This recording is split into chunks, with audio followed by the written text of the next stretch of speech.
Michael DeCarlo here for DeCarlosDanger.com, my blog. Or vlog, whatever you want to call it. So, I don't watch much television other than sporting events. And I just happened to stumble, and if I do watch something, I'll watch it on C-SPAN. I stumbled across your Fox Business, and I'm listening to Lou Dobbs talk and watching what they're showing on TV, and you can rewind it, and it's really like half the stuff freaking backwards. Now, I don't know about this part right here, but I'm going to push play here and we'll go along. Oh, it'll be about 7 minutes or whatever. I'll comment as it goes. Shows the president up 6 points on the issue in the Keystone State. Biden's campaign is desperately trying to respond to those surging numbers of President Trump. Biden's handlers today pulled him out of his basement again in Delaware for a trip to Kenosha, Wisconsin. The Trump campaign immediately criticized Biden's trip, noting that the president brought with him 2 days ago federal help for the victims of recent violent riots in Kenosha. You were just asking me, had insurance for all that? Assistance for small businesses to rebuild.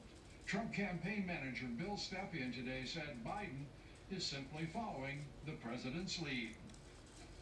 It's scary times in Democrat-controlled states and cities. Vice President Biden's own party, Ayanna Pressley, member of the squad, talking about encouraging, quote, unrest in cities. Democrat mayors refusing federal support and help that the president's offered. With Joe Biden's visiting Kenosha today, the president was there earlier in the week as president of the United States. Vice President Biden's there today as a candidate, as a political candidate. This is not the time to be injecting politics into a really serious situation that the president helped solve. President Trump also expected to emphasize law and order in this country. President Trump today threatened to withhold federal funding from Democrat-run cities that have pulled funding for police or want to pull funding as well for those police departments. The very same Democrat-run cities refuse to fight the violence and vandalism of Antifa and Black Lives Matter. President Trump singled out those Democrat-run cities: Seattle, Portland, New York City, and Washington, D.C. The president today instructed all federal agencies to find federal funds that could be withheld from those cities if they are not taking steps to end lawlessness and rioting. The president's order reads in part, my administration will not allow federal tax dollars to fund cities that allow themselves to deteriorate into lawless zones.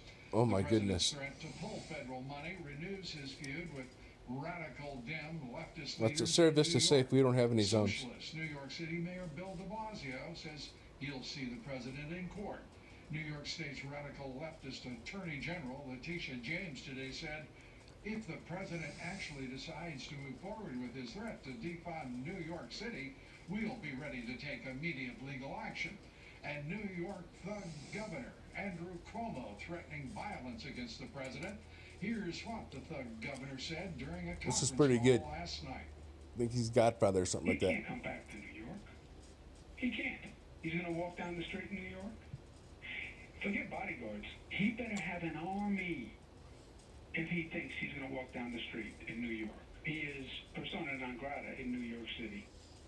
I think he knows that. And he'll never come back to New York because New Yorkers will never forget how gratuitously mean he has been. This tweet's pretty good reply. He better have an army, says the thug governor. What a punk. The president responded on Twitter, saying Governor Cuomo should get his puppet New York prosecutors who've been illegally after me and my family for years to investigate his incompetent handling of the China virus and all of the deaths caused by his incompetence. It is, at minimum, a nursing home scandal. 11,000 dead. I imagine Fox News is in New York City, so it could be hard. President's efforts to combat anarchy and violence in Democrat-run cities. We believe here, when you look at New York, a 177% increase in shootings. In Seattle, where there was a lawless chop zone where 2 died. In Portland, where you've seen 140 officers. 2 people died in the chop zone. Dereliction of duty. And if how many police officers have killed people since then? Power and secure their streets, This president will use every lawful mechanism available to him to try to Just a supplement question, their failures. not And in some accusatory. cases, that's meant federal officers in Minneapolis and Kenosha, where we've been invited. This is yet another attempt to make sure no more children like Legend Taliaferro die on our streets.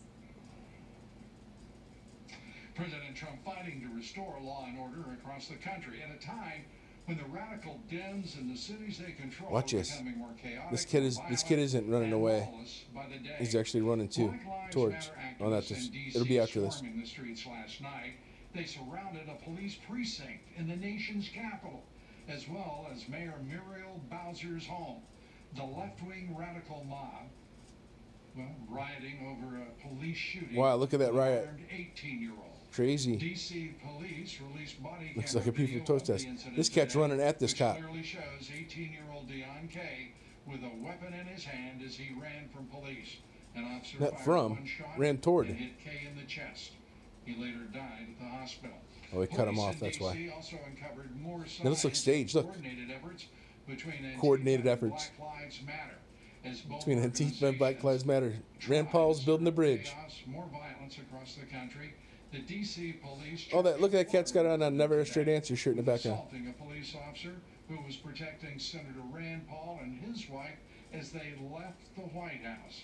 And in California, a George Soros-backed district All right, attorney in that's Contra about it. Costa County says I didn't get this looting far. might not be punishable after all, Looting's not punishable. saying it depends on how badly the perpetrator needed the stuff they stole. Woo, that's funny.